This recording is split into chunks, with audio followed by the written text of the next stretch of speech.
So the International Court of Justice has just ruled absurdly that Israel's occupation of the West Bank, Judea and Samaria really, is illegal, unlawful. And I wanted to unpack this with you today, but it's not actually going to be in my own words. Well, it sort of is. It's going to be a clip from a documentary I produced. A few years ago, I created, alongside Roger Walters, a film called Settling the Facts, which you can find on YouTube. Anyone can watch it, and I'm going to show you a short clip from it. This is the documentary, and it goes into the issue of Israel's presence in Judea and Samaria from a moral standpoint, a legal standpoint, a historical standpoint. It looks at the individuals and the people involved. What I want to show you is the section that deals with the legal questions. It won, by the way, a few film festival awards, which we're very proud of. But I think it's a really compelling documentary, and the clip I'm going to show you unpacks for you so you can understand very clearly the legal questions. Now, let's just bear in mind the ultimate reason why I believe we have clear rights to land, apart from our biblical connection, historical, indigenous, legal, all these things, is that God, the creator of this universe, the owner of this universe, assigned it to the Jewish people. So let's be absolutely clear about that. But it's also important to know that within the realm of international law, the Jewish people have the clear right to the land. And even if it wasn't the case in international law, I would still say we have the right to it. And I can't say I have a great deal of respect for some of these bodies which are so hostile to Israel. But nevertheless, it's important, or at least useful, to know these facts. So I want you to have a watch of this clip, because in it will give you a lot of really crucial information for tackling the nonsense claims that we're seeing. You never hear the word settlements used in the context of Israel without it being preceded by the word illegal. I wanted to delve deeper into international law and see whether this is indeed the case.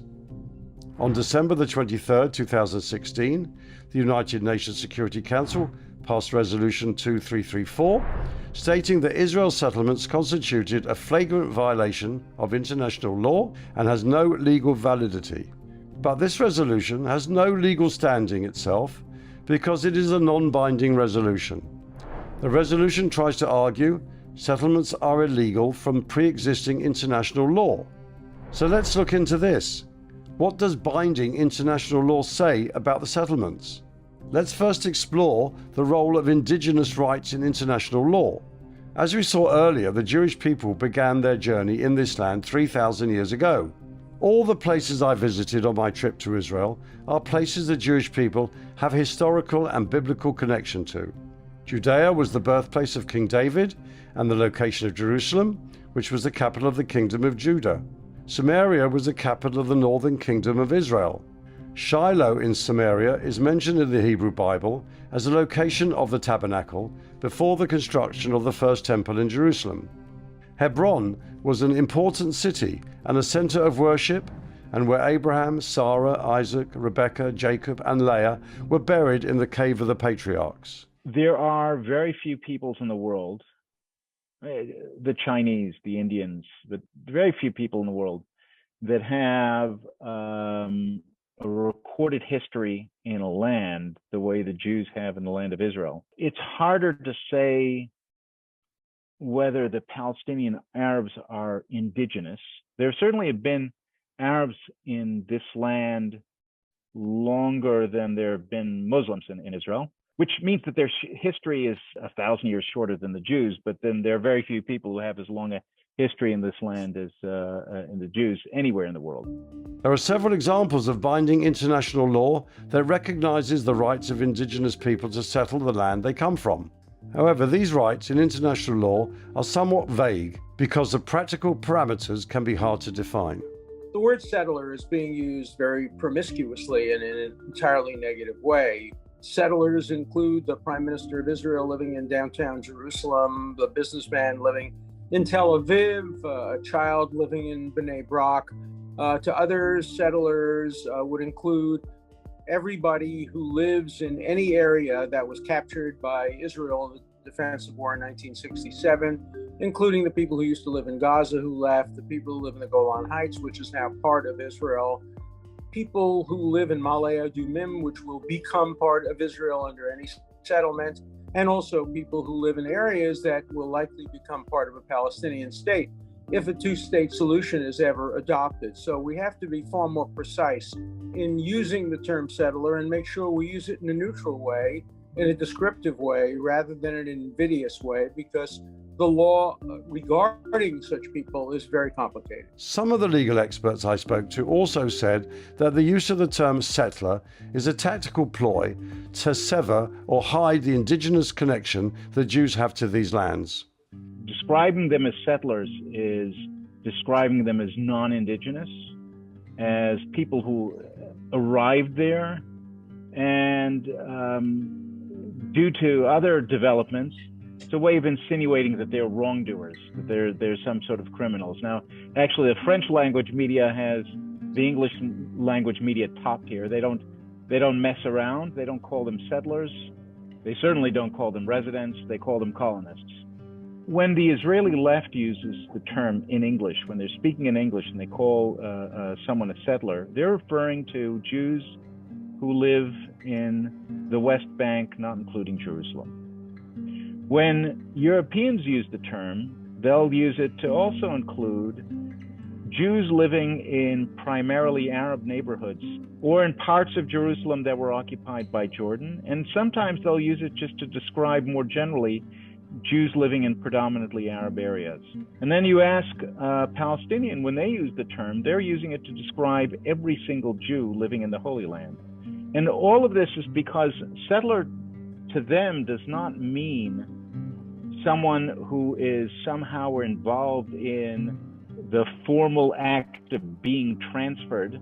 What they mean is a Jew living in a place where they think Jews ought not to live. My point of view as a liberal, I find it disturbing that we should assume that there is wrongdoing involved in people living in a particular place simply because of their ethnicity. It's an attenuated legal argument that doesn't really hold water.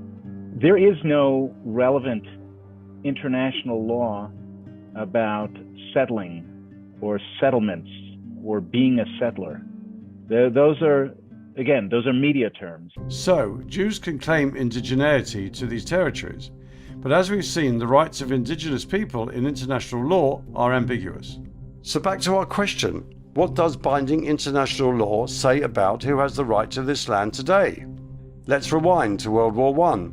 In 1916, a secret treaty was established between Britain and France, known as the Sykes-Picot Agreement, where they agreed on the boundaries of British and French spheres of influence in the region on the assumption they would win the war. This agreement played a significant role in determining the borders of many modern-day Middle Eastern states, including Iraq, Kuwait, Lebanon, Syria, Jordan, and of course the future Jewish homeland in Palestine. In 1917, the British conquered Palestine from the Ottoman Empire and declared their support for the establishment of a national home for the Jewish people in Palestine. This was known as the Balfour Declaration. The area they designated as Palestine did not just include what is now Israel, it also included the areas of Judea and Samaria, i.e. the West Bank, and even the entirety of Jordan. Then in 1920, an international conference was held in San Remo, Italy, where the principal Allied powers of World War I voted to recognize, quote, the historical connection of the Jewish people with Palestine and the reconstitution of their national home in the region.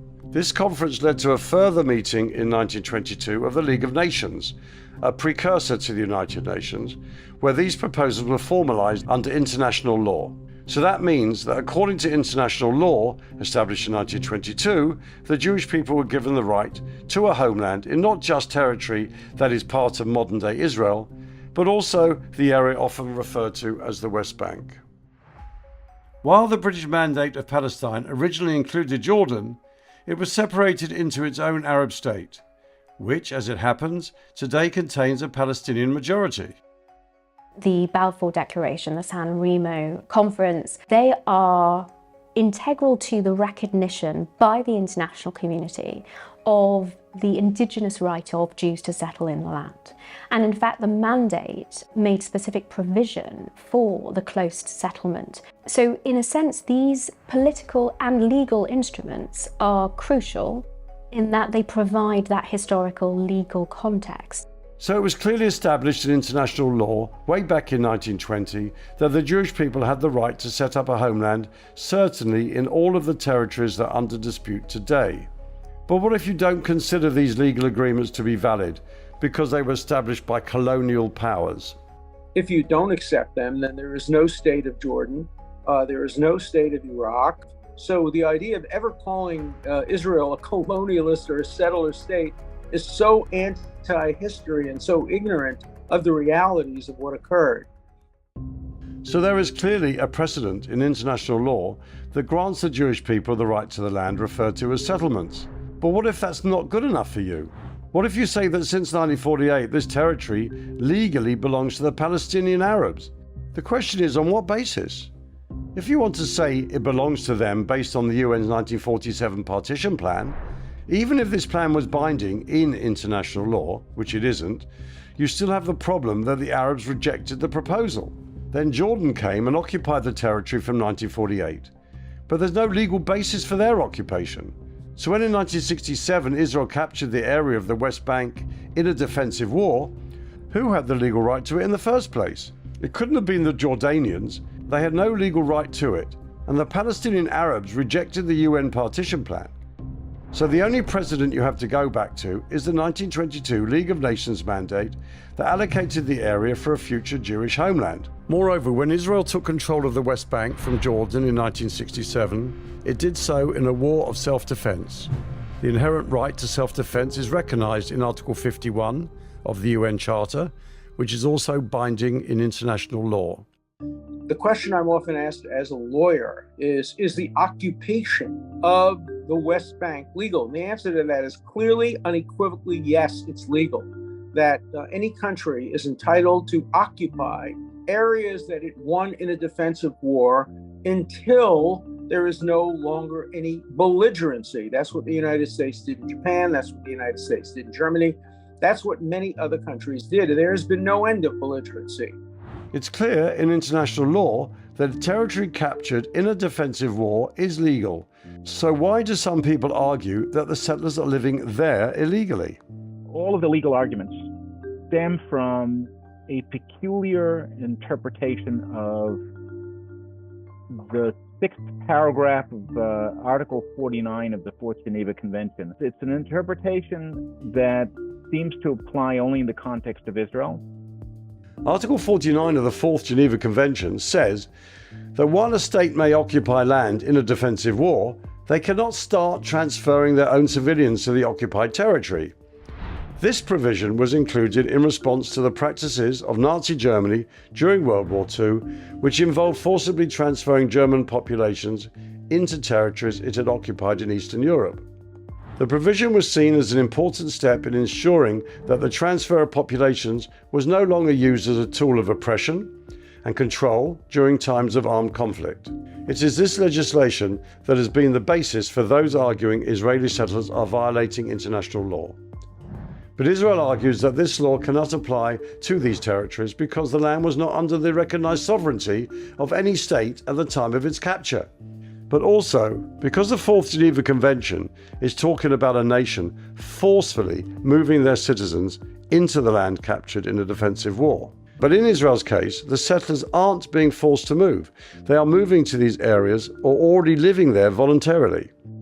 Most of the Jewish residents of Judea and Samaria, the West Bank, lived there all their lives. They've not been moved from one side of the line to the other. And perhaps their parents or their grandparents moved there, but they didn't move anywhere. So they were never transferred. And what's more is, even if they had been transferred, there's no reason to think that it's a crime to be transferred. The crime, if there would be any, would be Israel forcing them to move there. But the people who live there have as much right to live there as anyone else. Now, let me just push forward with this argument that I think I think this argument is silly. It's not applied anywhere else in the world. When we're looking at double standards in international law, it's also really important to understand how settlement activity in the context of real situations of occupation, occupation as envisaged by the Fourth Geneva Convention, are addressed by the international community. And Professor Eugene Kontorovich has conducted a very detailed survey of these instances and concludes that in every case, the concept of Article 49.6 being applied and the idea that this activity is recognised as illegal is simply non-existent. So these are blatant double standards. And it's not the case that these instances have escaped international condemnation. In many of these examples, there are other criticisms that have been made of wide-scale human rights abuses that have accompanied these programs, but in not one of them is Article 49.6 used as a way of describing illegal settlement activity. It's only with respect to Israel. The international lawyers I spoke to argued that it's not simply a question of double standards, but that even in situations of real occupation where the Geneva Convention clearly applies, the transfer of settlements is not regarded as illegal. This undermines any argument under international law advanced against Israel in this respect. There seems to be an inversion of international law, essentially, and a complete abuse of the international legal order vis-à-vis Israel. Thus, a more accurate term for these territories would be a disputed territory. It is for these reasons that the United States announced in 2019 that Israeli settlements do not violate international law. The establishment of Israeli civilian settlements in the West Bank is not, per se, inconsistent with international law. Ironically, the only notable times Israel has forcibly moved their citizens from a territory under their control was when they were moving their own citizens out of territories as a gesture for peace. In 1982, Israeli settlements were forcibly evacuated and demolished in the Sinai Peninsula as part of a land for peace deal with Egypt. And similarly, in 2005, Jews were forcibly evacuated from Gaza by their own government, and the land was handed to the Palestinians for self-government. Another irony of accusing Israelis as illegal settlers is that under the Oslo Accords, Palestinians are not allowed to settle in Area C. Yet I discovered that for many years there have been illegal Palestinian construction in Area C funded by the EU. And you can see colors, illegal Palestinian construction. This is yellow since 2007, then blue is 18, 19, 21, and you can see just filled with dots. And if we will travel, we will see the signs by the road. Which European country funded everything? I have neighbors, if they would like to add just a storage warehouse or whatever on next to their house, on their own property, if they do it without the proper permits, it'll get destroyed. It would be nice if the tables were turned and we would just be able to actually build, where we're legally allowed to build. And we're not even looking to expand beyond that. So it's clear from the legal experts that there is a double standard being applied to Israel settlements and an ignoring of international law, both in other countries and with regard to Palestinian settlement building.